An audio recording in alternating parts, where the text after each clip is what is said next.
Assalamualaikum warahmatullahi wabarakatuh.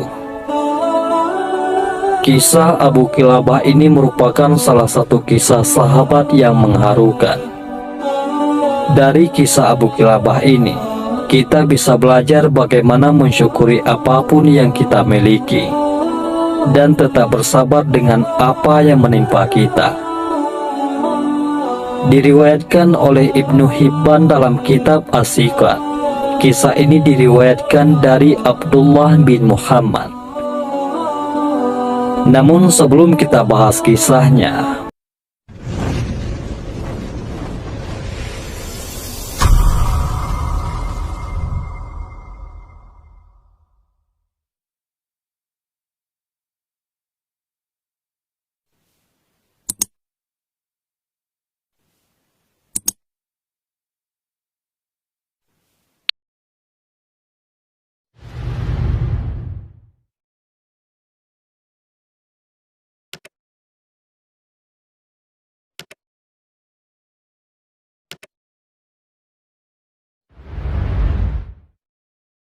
salah satu seorang yang dekat dengan Nabi Muhammad SAW adalah Abu Kilabah. Selain 4 sahabat Nabi, yakni Abu Bakar As-Siddiq, Umar bin Khattab, Utsman bin Affan, dan Talhah bin Ubaidillah, sosok Abu Kilabah merupakan seorang sahabat yang terakhir kali wafat. Dikisahkan, ketika terjadi suatu peperangan di daerah Syam, Abdullah yang merupakan prajurit muslim terlepas dari rombongan dan terdampar di sebuah tanah lapang dekat pesisir. Kian hari, bekal makanannya semakin menipis. Di saat dirinya tidak tahu harus kemana, hingga akhirnya dia melihat satu tenda yang berdiri di atas tanah lapang. Tanpa pikir panjang, Abdullah menghampiri tenda yang tampak kumuh itu. Dia mendapati seorang pria tua yang tidak memiliki kedua tangan dan kaki. Abdullah juga menyadari bahwa pendengaran orang tersebut tidak normal. Mata rabun, dan hanya lidah yang masih bisa berbicara. Dengan sembunyi-sembunyi, Abdullah menyimak setiap kata yang keluar dari mulut orang tua tersebut. Wahai Allah, berilah petunjuk agar aku dapat terus memujimu, sehingga aku dapat bersyukur atas nikmat yang Engkau berikan. Sungguh, Engkau telah melebihkan diriku atas kebanyakan manusia. Begitu ucapan orang itu. Tak dapat menahan rasa heran, Abdullah yang sebelumnya sudah mengucapkan salam berkata, "Wahai Tuan, aku mendengarmu tadi berkata demikian, dan kau baru saja menyatakan Allah telah melebihkanmu atas banyak orang. Nikmat Allah mana yang telah engkau syukuri?" Orang tua itu menjawab, "Apakah kau tidak melihat apa yang telah Allah lakukan padaku? Demi Allah, seandainya ada halilintar datang menghanguskan tubuhku, atau gunung-gunung menindihku, laut menenggelamkanku, dan bumi menelan tubuhku, aku tetap bersyukur." Lalu orang tua itu menunjuk bibirnya. "Aku memang tidak bisa berbuat apa-apa untuk menolongmu. Aku bahkan tidak bisa bergerak walau bahaya bisa saja datang. Tapi aku punya seorang anak laki-laki. Dialah yang menolongku, membantuku untuk berwudu, menyuapiku ketika lapar, dan memberiku minum saat haus," lanjut orang tua itu. Dan anehnya, Abdullah bahkan tidak melihat satu orang pun dalam tenda ini. Orang tua ini seperti tahu apa yang dipikirkan Abdullah. Lantas pemilik tenda ini menjelaskan lebih lanjut, "Akan tetapi, sudah 3 hari aku tidak mendengarnya. Aku kehilangan dirinya. Wahai musafir, bisakah kau menemukannya?" ucap pemilik tenda itu.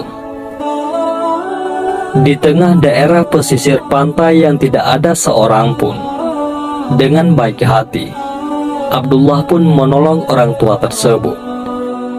Ia mencari anak hilang itu. Hingga sekian lama mencari, dia melihat pandangan yang memilukan. Anak laki-laki yang dicari sudah tidak bernyawa, meninggal akibat diterkam hewan buas. Inna lillahi wa inna ilaihi raji'un. Bagaimana caraku memberitahukan ini kepada orang tua itu? Dengan wajah terkejut ketika menemukan anak laki-laki tersebut sudah tidak bernafas, Abdullah memberanikan diri untuk menyampaikan hal ini. Bagaimanapun, orang tua itu harus tahu apa yang sudah terjadi pada anak laki-laki yang dicarinya tersebut. Bagaimanapun juga, hanya Allah Subhanahu wa Ta'ala lah yang dapat menentukan nasib seseorang. Abdullah pun memasuki tenda. "Assalamualaikum," ujar Abdullah. "Waalaikumsalam. Engkaukah itu yang tadi menemuiku?" jawab orang tua ini. "Iya," kata Abdullah. "Bagaimana pencariannya? Apakah engkau berhasil menemukan anakku?" tanya si bapak tua. Namun Abdullah seperti tidak sanggup menyatakan apa yang terjadi pada anak si bapak tua ini. "Apakah Tuan pernah mendengar kisah Nabi Ayub alaihissalam?" Abdullah mencoba untuk mulai membuka penjelasan. "Iya, dia merupakan salah satu rasul yang mulia," jawab orang tua itu. "Apakah kau tahu bagaimana Allah Subhanahu wa Ta'ala menguji Nabi Ayub alaihissalam dengan harta, keluarga, bahkan anak-anaknya?" tanya Abdullah. "Iya, tentu saja aku tahu," jawab orang tua ini yang heran dengan maksud obrolan ini. "Lantas, apakah kau juga tahu bagaimana Nabi Ayub alaihissalam menyikapi cobaan-cobaan yang diberikan Allah Subhanahu wa Ta'ala?" tanya Abdullah. "Ia selalu bersabar, bersyukur, dan memuji Allah," jawab orang tua tersebut. "Bahkan Nabi Ayub alaihissalam pun dijauhi sahabat-sahabatnya?" tanya Abdullah kepada orang tua itu. "Benar, ia pun tetap bersyukur kepada Allah Subhanahu wa Ta'ala." "Apa maksudmu menceritakan soal Nabi Ayub alaihissalam secara tiba-tiba?" Akhirnya orang tua itu bertanya akan maksud dari perbincangan dengan tamunya. "Aku telah menemukan anakmu. Namun sayang, saat kutemukan, dirinya sudah tidak bernafas. Jasadnya ada di antara gundukan pasir dan diterkam kawanan binatang buas.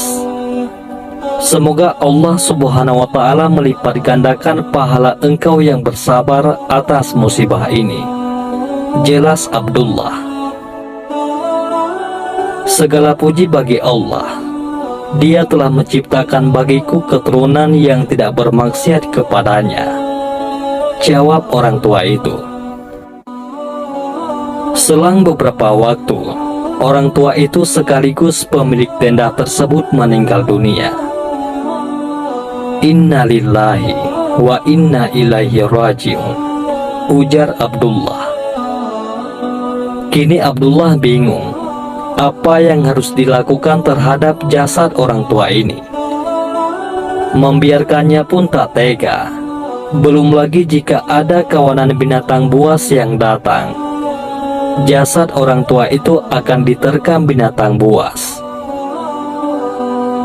Abdullah pun menutup jasadnya dengan kain yang ditemukan di dalam tenda tersebut. Dia pun bergegas keluar untuk meminta bantuan. Hingga beberapa waktu, Abdullah melihat dengan samar-samar beberapa orang yang jauh di sana. mereka menunggangi kuda. Salah satu dari mereka pun tampak rapi. Tanpa pikir panjang, Abdullah pun langsung berteriak dan melambaikan tangan kepada mereka dari kejauhan. Orang-orang yang menunggangi kuda tersebut menyadari akan panggilan Abdullah. Mereka pun mendekatinya.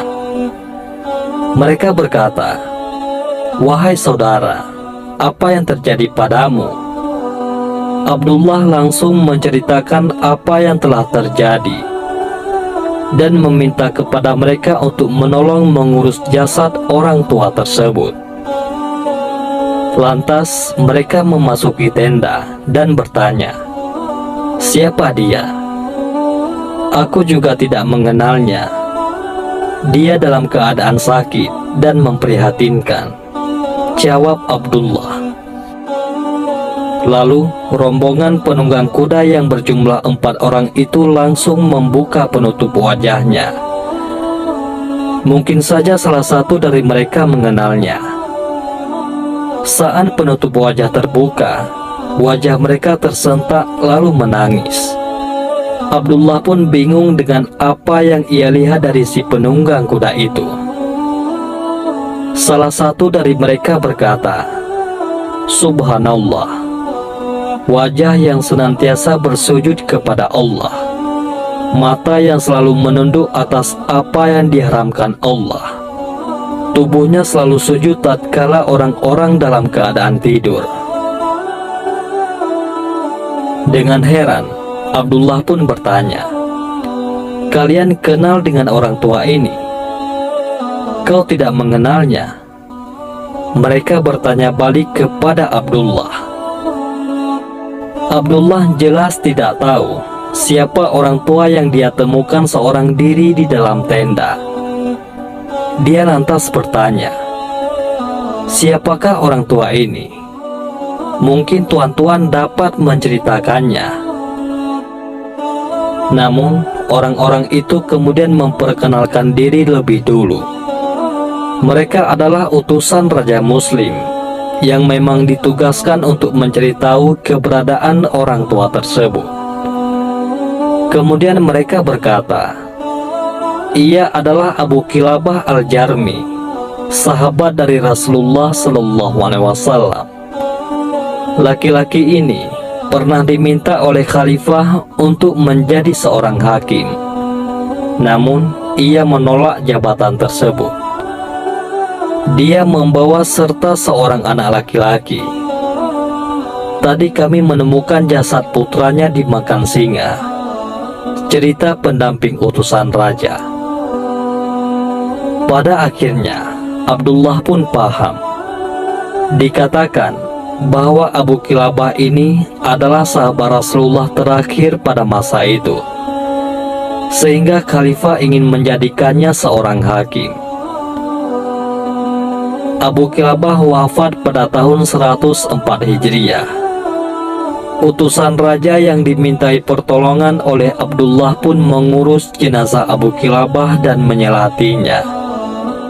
Lalu mereka kembali ke negerinya dengan membawa kabar buruk diiringi hati yang sedih. Wallahu a'lam bishawab. Mudah-mudahan ini semua bermanfaat.